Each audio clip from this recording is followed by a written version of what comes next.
week 4. Right. First of all, for anyone watching tonight, everything is crooked. There's no hand sanitizer. Let's just do it. No rules anymore. No rules. Everybody emailed me yesterday or on YouTube. They left all these comments. Ramit, your audio sucks. I'm like, that's the least of my concerns right now. So I hear you guys. I'm trying to get a microphone that goes longer, but who cares?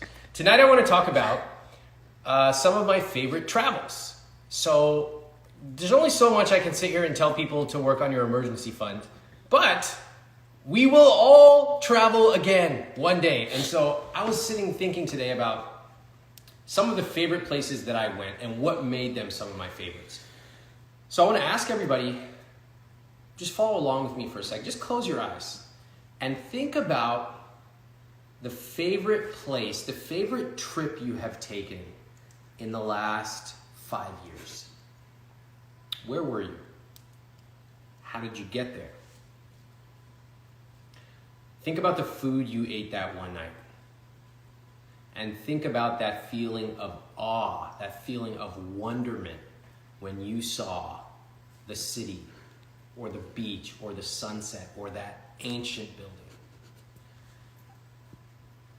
I actually love asking people where their favorite places to travel. Oh, good. I didn't even turn the camera on tonight. Oh, no. This is really great. Everything is wrong. Replay. I did the zoom in too on that exercise. I can see the frame of this and it's completely crooked. Okay. Good evening, everyone. Tonight I have given up on all rules, all audio. I didn't even turn the camera on for the first 60 seconds, so who really cares? Tonight we're talking about my favorite travel experiences.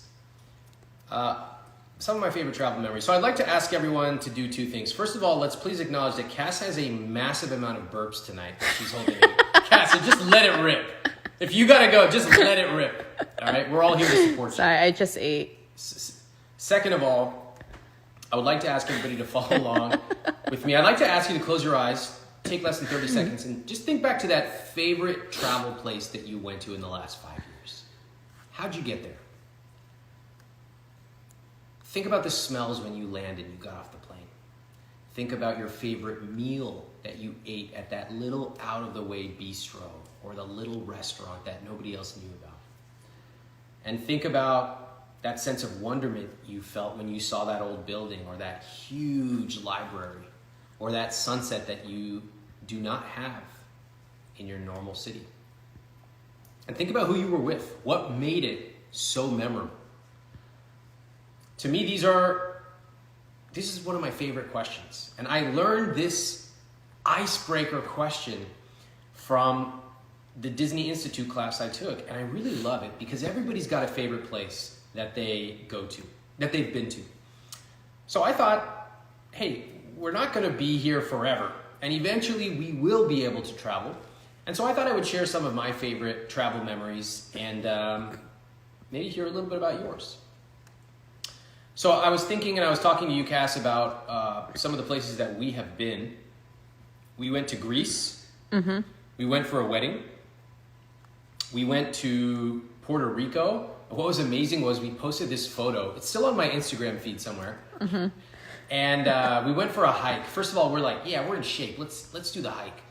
And I would say like 20 minutes into this hike, we were huffing and puffing. And some granny walked by us with a baby on her back and was just like cruising. We're like, what?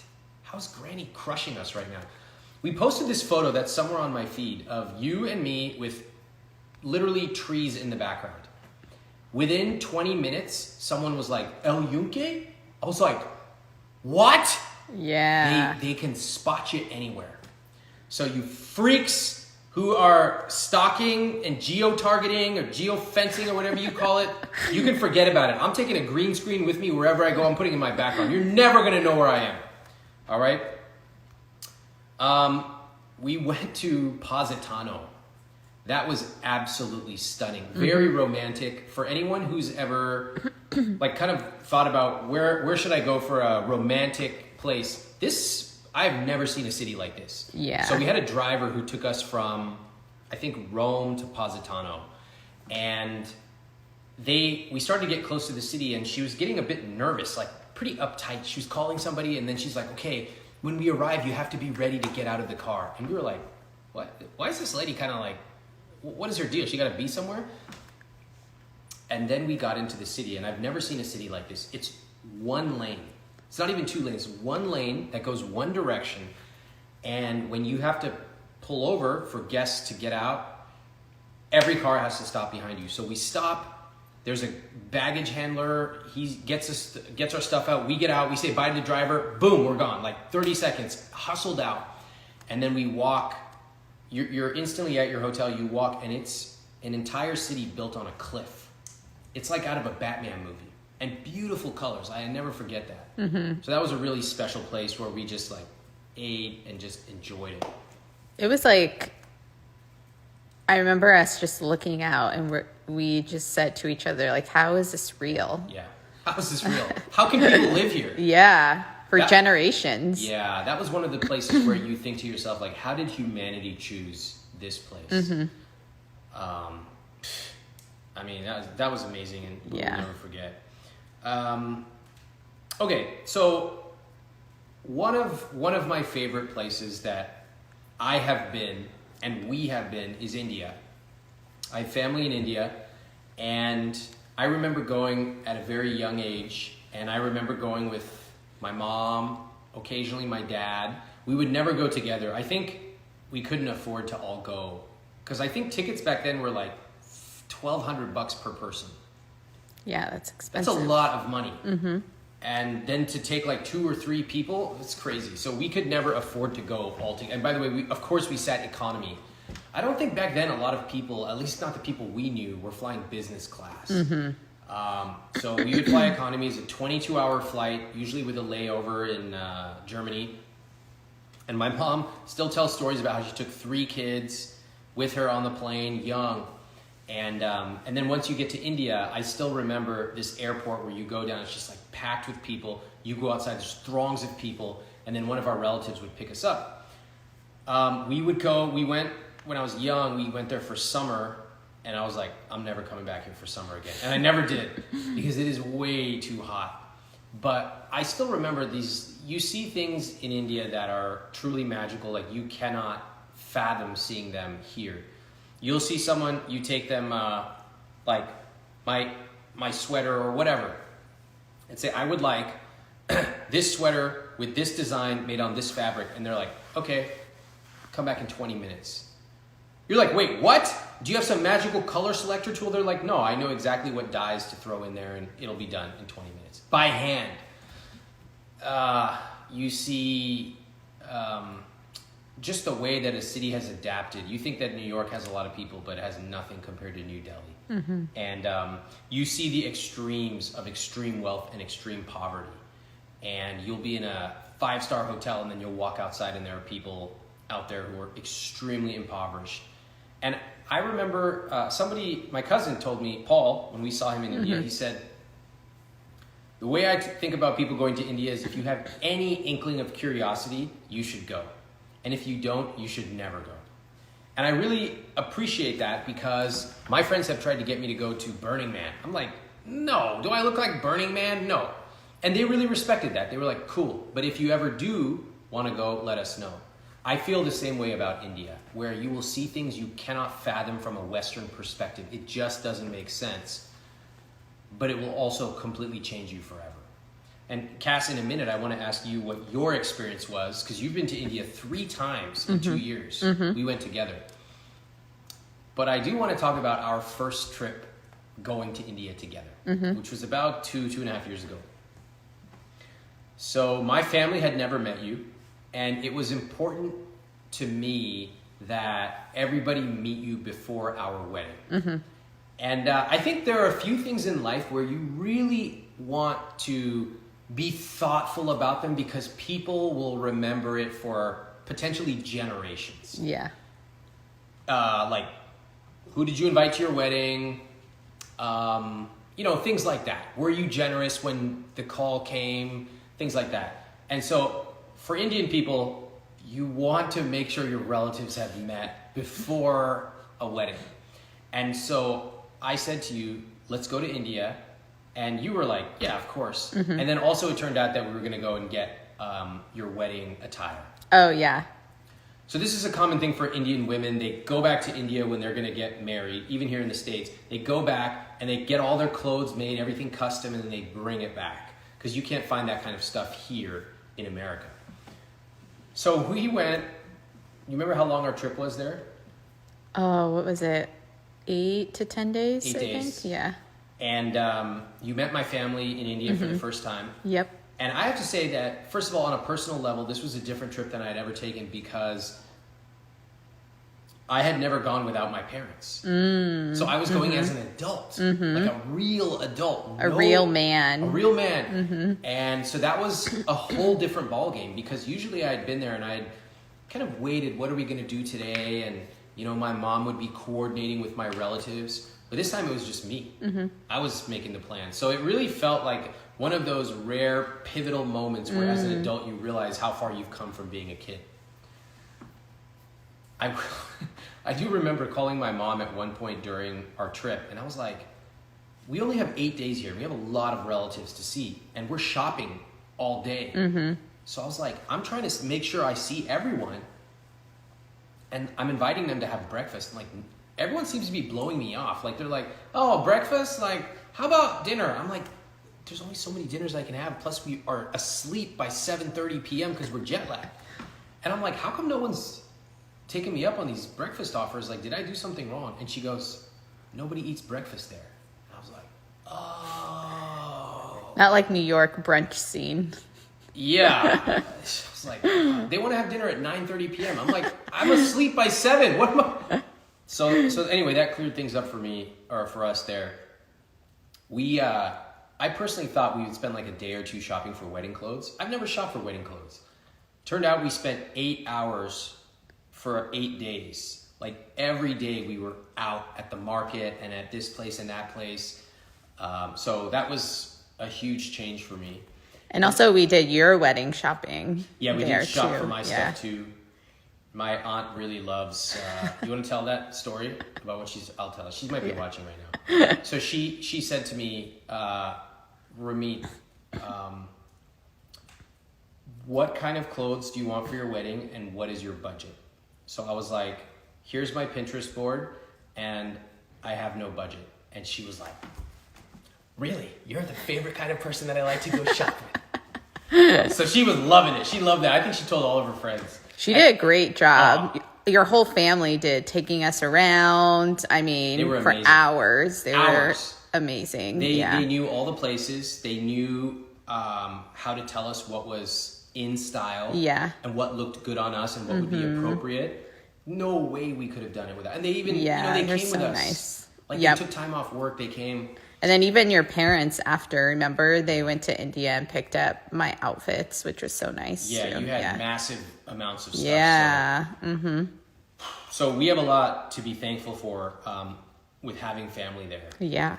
And also just opening their homes up and being so generous. That's a typical thing of people in India. Like we have gone with 3, 4, 5 people from, maybe 3 from my family and stayed for a month. And they give us their bedrooms. They sleep on the couch or the floor, and they cook for you every single meal. Yeah, take us out to the markets. I mean, I remember one time when I was a young kid, maybe 5. I went out with my grandpa, and when you're a kid in India, you just see these trinkets everywhere. Especially as an American kid, you just see these crazy things you've never seen, and you want to buy them. You know, street food. You want to buy these little toys and games.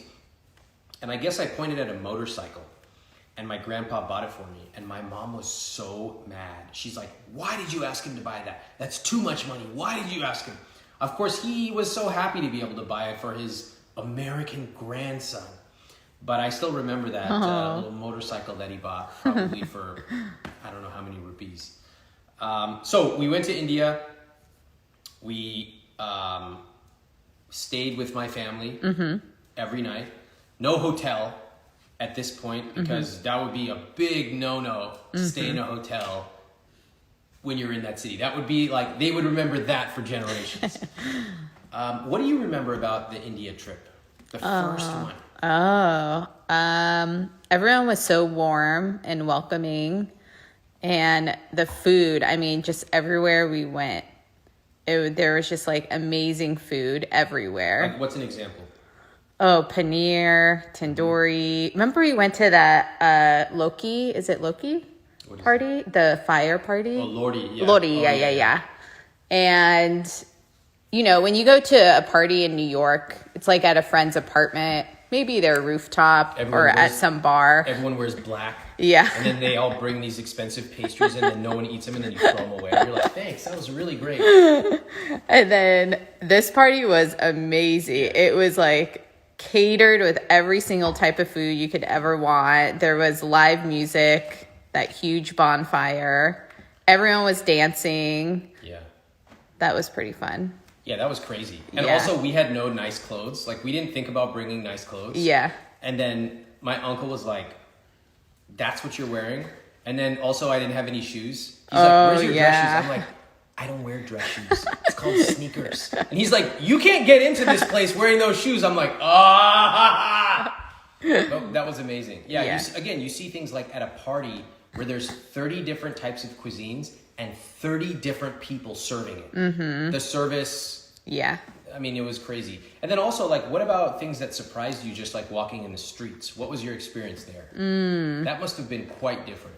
Yeah. Well, I grew up going to Mexico growing up, Rosarito, and it reminded me a lot of that. So when we got to India, just the smells, the sounds, like all your senses are being activated every second. Yeah. And I mean, just stimulation all over the place. Like I couldn't concentrate on one thing because there were so many things to see. Yeah, I remember taking a video, I think our second time, where we were walking through a busy market. Yeah. And I was showing people, like, for an American perspective, it is crowded. There are foreign smells you can't identify. There's noises going on. There's even animals walking around. Oh, yeah, the cows in the middle of the street, yeah. And if you approach it as an American from a Western perspective, you will always be saying, what's wrong with this? Like, why don't they clean this? Why don't they have lanes?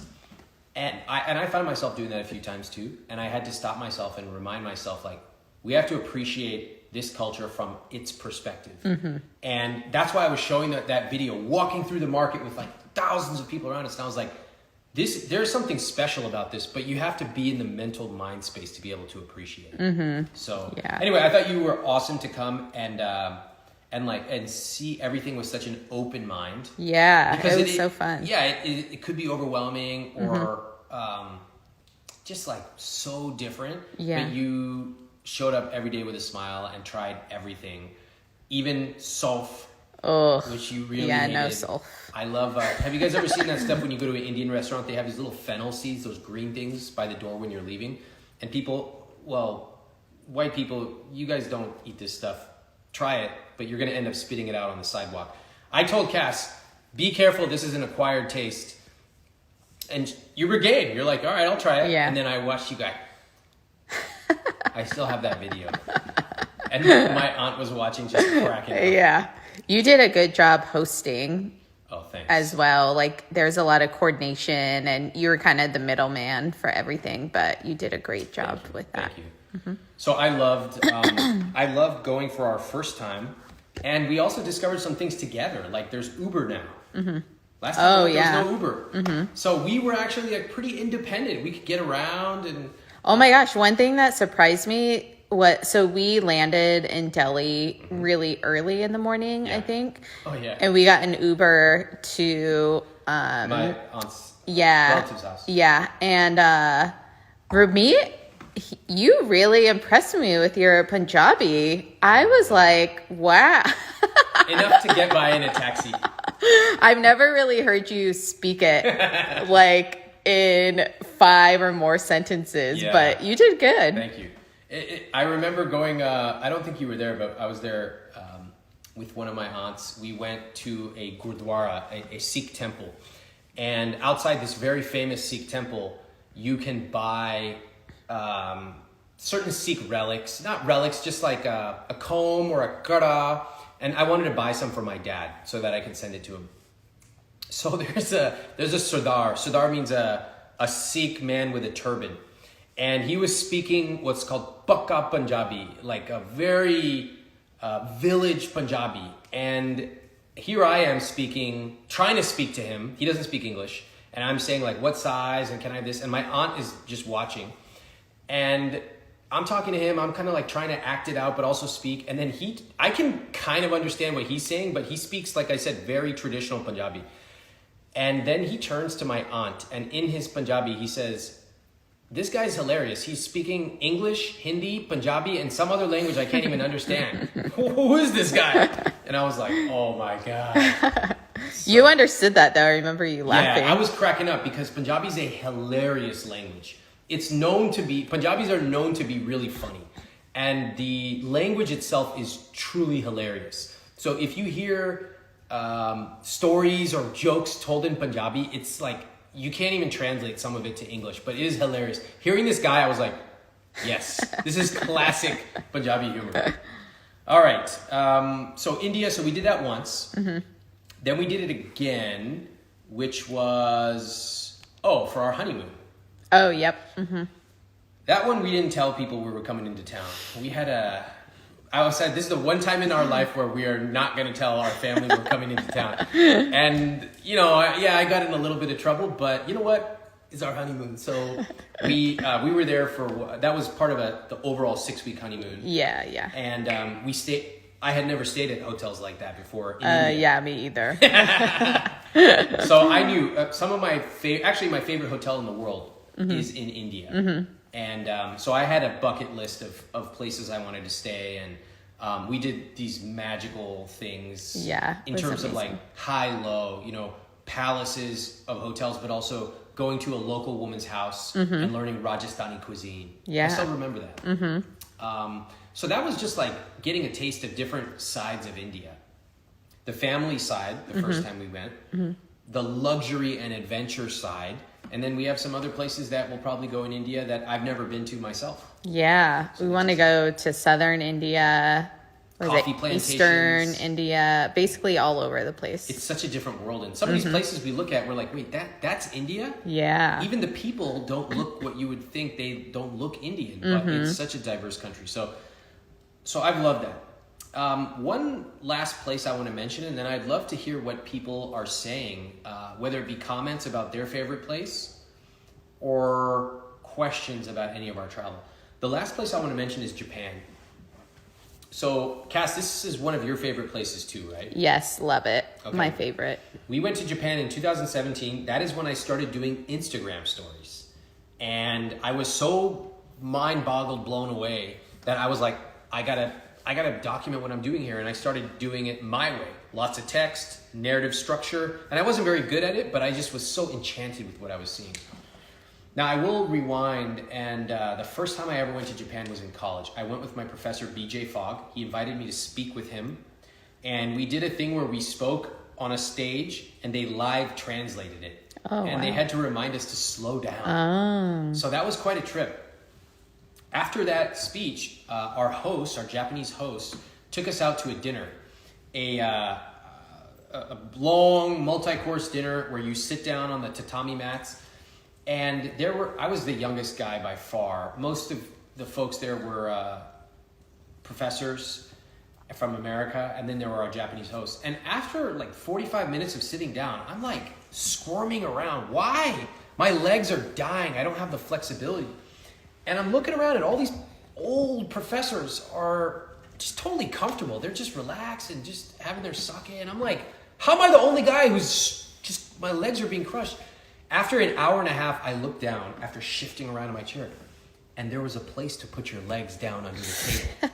I'm like, oh! Another thing I noticed about Americans is they ask the weirdest questions on earth when their hosts don't even speak like that fluent English. So our hosts were doing a great job hosting us, but their English level was very low. And so one of the professors asked this question. Is this freshwater fish or seawater fish?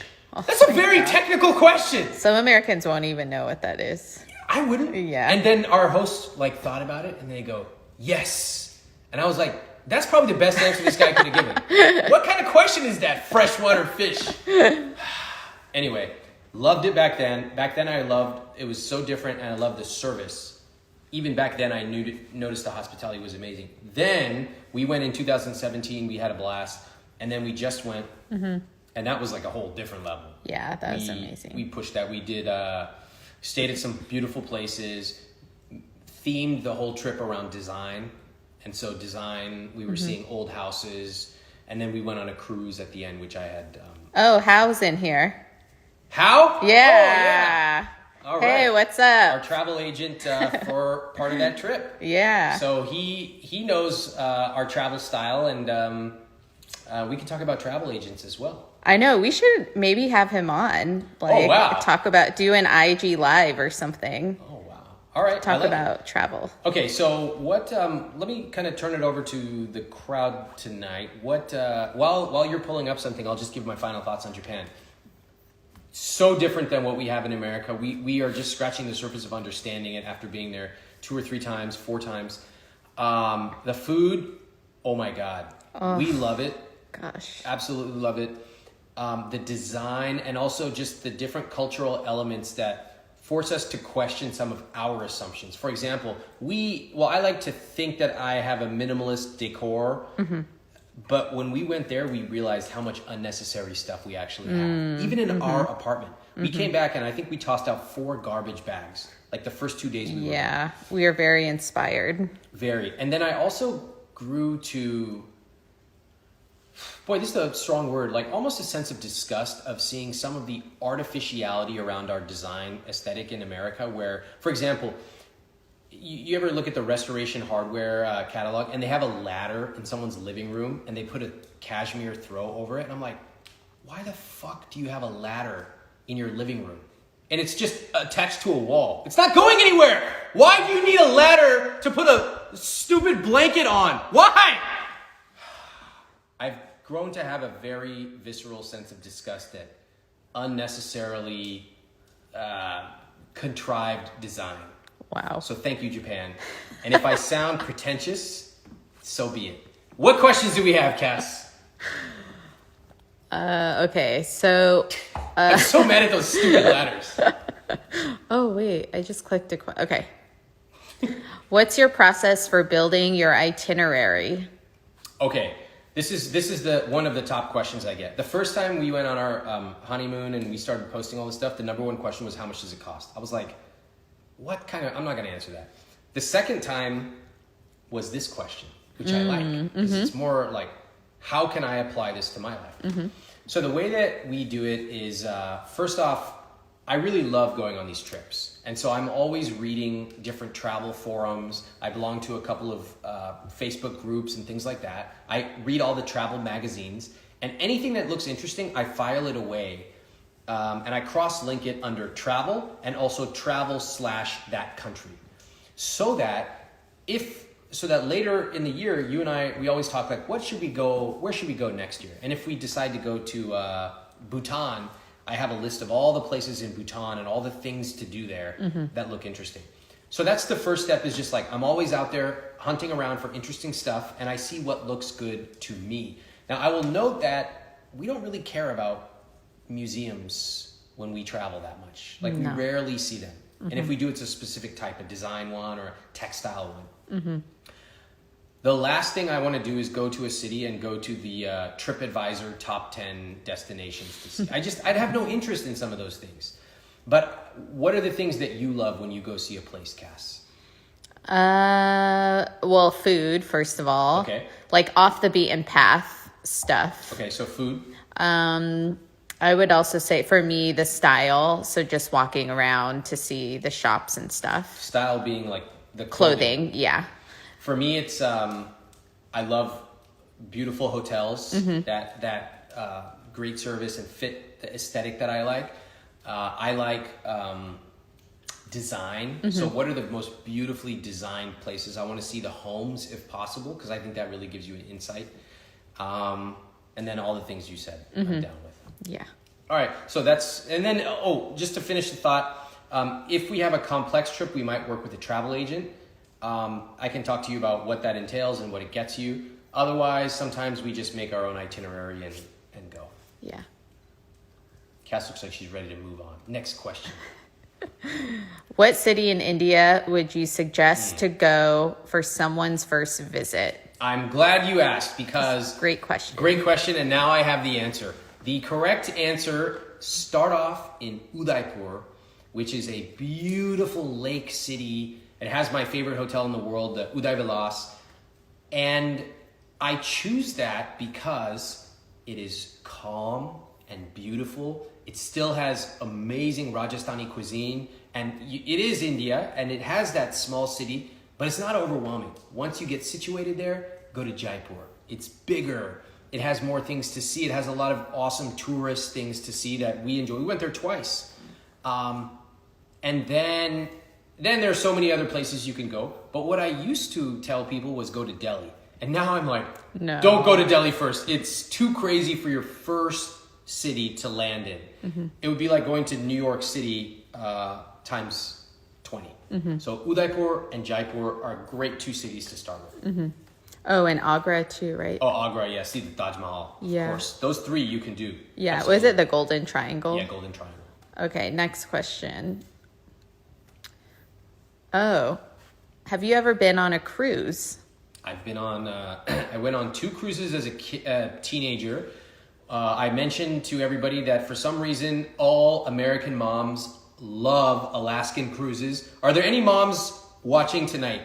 Don't even bother telling me you love an Alaskan cruise. I already know. You all read the same Oprah Good Housekeeping article that said, must go to Alaska. I don't know where they get this, but we did that because my mom wanted to. It's actually really fun. It was really cool. The views were stunning. Before that, we had gone on a Carnival cruise, I think to Mexico or something.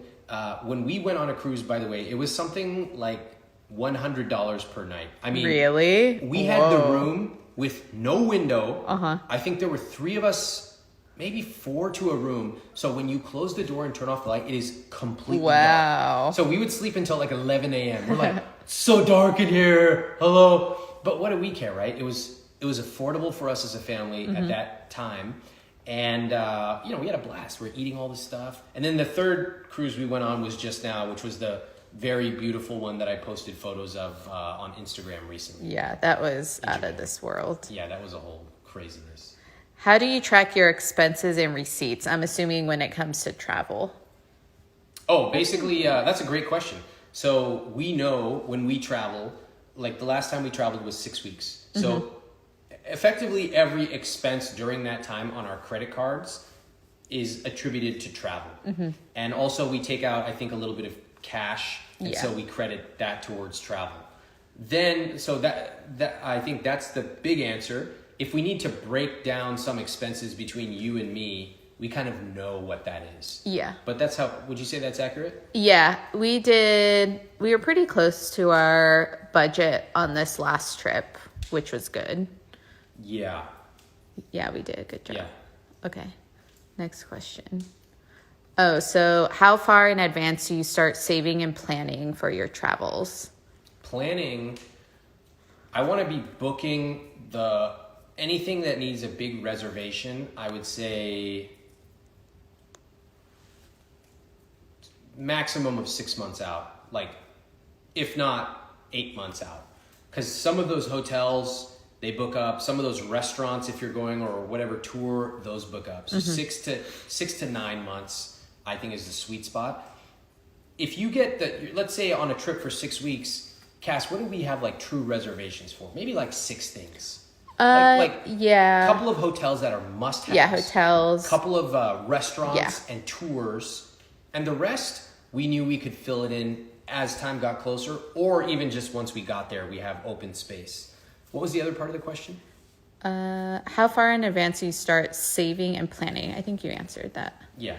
But so we use a blend of travel advisors and then to help with planning, and then actually Airbnb experiences. Oh yeah, they're really good too. Yeah, which has been awesome. We have used them a few times. You know what I just realized? Remember how yesterday someone asked me what sweatshirt, like, where do I get your sweatshirt? Uh-huh. And it kind of irritates me because like that's just not asking the right question. Mm-hmm. I would say I got a little bit irritated when I was traveling and people were like, how do I get that experience you are doing right, that exact place? Mm-hmm. And like, you know, sometimes I'll tell them if I happen to have the link handy, but to me, like the joy of it is actually finding going through the journey to find the thing that's right for you yourself. Mm-hmm. So like I could give you that exact thing and I hope I have the link handy and I will, but I think there's a joy in the process of reading a few travel sites and forums and looking around and saying like, what do I actually enjoy? Do I want to go to a sword making class? If so, you can search sword making class, you know, Japan and find it. But I think there's a joy in the process instead of just getting the answer. Mm-hmm. Maybe that's why that irritates me. What do you think? Yeah, well, you're very intentional about the things we spend our time on and all that. So I think you feel like it's yours, right? Like, yeah, maybe I do feel which like is fair. territorial. Yeah, that's okay. Sorry, guys.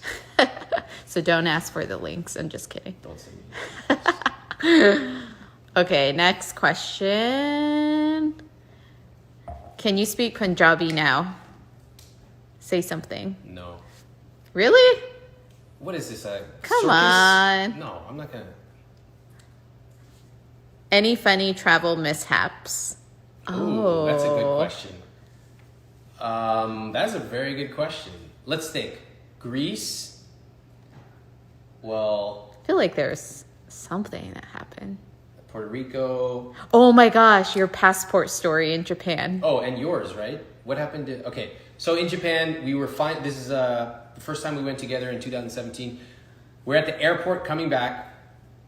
In the airport in Japan, we had crossed through security, and we were kind of just like walking over to the area where our gate is, and I put my hands in my pockets. I'm like, where's my passport? And I look at you, I'm like, you have my passport, right? And she's like, no. I'm like, come on, babe, like, no jokes right now. She's like, I don't have it. And I'm like, and you know how you instantly start sweating? Your Just heart like, stops.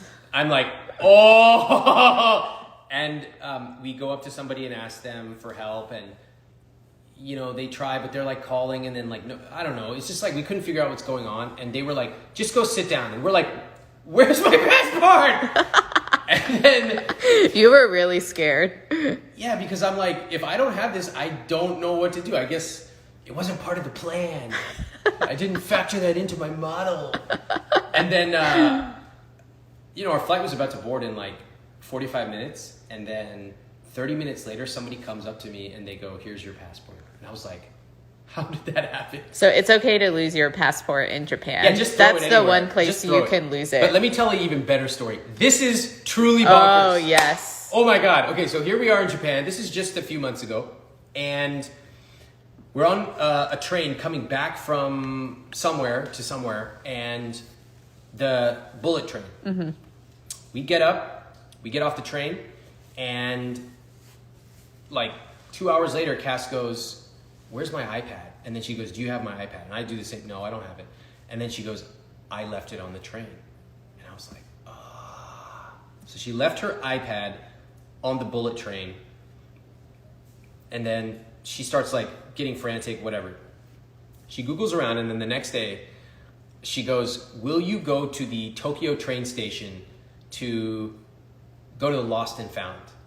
And I was like, all right, I'll go. And so I was already out, so I went to the Tokyo train station. Okay, before I went, I did a little Googling on Lost and Found.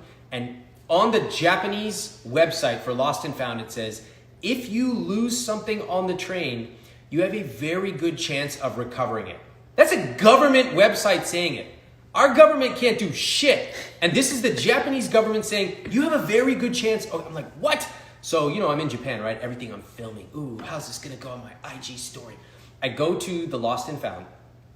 I walk inside, and I have all the information. What train were we going? Which direction? What seat? He smiles. He pulls out a form. I fill it out. He goes, just a moment. Now I have the video of this. He goes in the back. He comes back less than 60 seconds later. He hands me the iPad. I open it. It is recovered and it's 100% charged. I'm like, and I know you never charge any of your devices. I'm like, they charged their iPad. That's so cool. Do you understand how ridiculous it is to lose an iPad in a different city? The next day, we went to a different city. They had it. It took 60 seconds and it was charged. Yeah, it was incredible. I was like, we just need to move here. Yeah, we need to move here. Yeah. Okay, that was amazing. That was, yeah. So it's okay to lose stuff in Japan. Yeah. Wow. All right, last question. Oh, okay. This is a good question. Do you ever travel back to the same place, or do you always look for a new experience? We do. Mm-hmm. We went, this year we were in India, and we decided after the Ranthambore, the tiger safari that we went on with my mom and aunt, you made a good recommendation. Let's have some time for just the two of us. And so we went to Jaipur, which we had been to before. And what was your reasoning on why to go there? Oh, to Jaipur? Because we really loved it the first time. Yeah. And I also thought it could be a mix of like city stuff and then relaxing. So we did. We really loved going back to a few of the same places. Mm-hmm. We took a photograph with the same famous photographer. Mm-hmm. And we hired our same tour guide in Jaipur, and he took us around. Mm-hmm. Yeah, there's some places we've gone back to or would go back to. Rome. Yeah. Yes. We really loved. Yeah. One of the things that I think I really loved hearing you say when we were at the end of our honeymoon that last night in Thailand, mm-hmm. and you said, normally at the end of a trip like this, I would be really sad, but I know that if we ever want to come back here, we can. Mm-hmm. And that was the best because it was total abundance. Mm-hmm. And it's true. We know if we want to go back somewhere, we can. Yeah. That's my rich life. Yeah. Mm-hmm. Yeah. And if we don't, that's okay too. We experienced it. So yeah, I loved it. All right. So anyway, why did we talk about this tonight? We talked about it because I want to, in these fireside chats, I want to talk about some of the immediate things we need to do right now with our money. I want to talk about some new ways of thinking about business and personal finance and psychology. But I also don't want to get stuck in talking about all the short-term things that we need to do right now. I want time for us all to dream. And for anyone who has been stuck in short-termism or has been around people that make you feel like you have to, oh my God, this is all crazy, it's going on.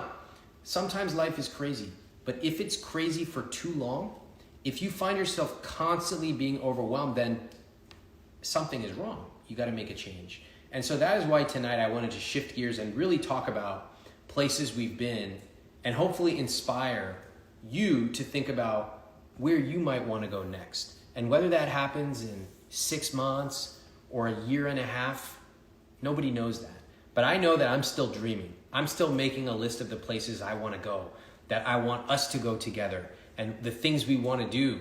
And I hope that everyone takes this opportunity to really dream about where you might want to go when we are able to. So I appreciate you coming and watching. I'm on YouTube where I'm posting all of these fireside chats. Please tag a friend. If you've ever, maybe your partner, and you've ever talked about where you want to go travel together or a new place, some of the places I mentioned, Greece, Positano, India, Japan. Woo, woo. And just a different way of approaching it. Never thought about using a travel advisor, hotels, this and that. And I will see you tomorrow night. Thanks, everybody.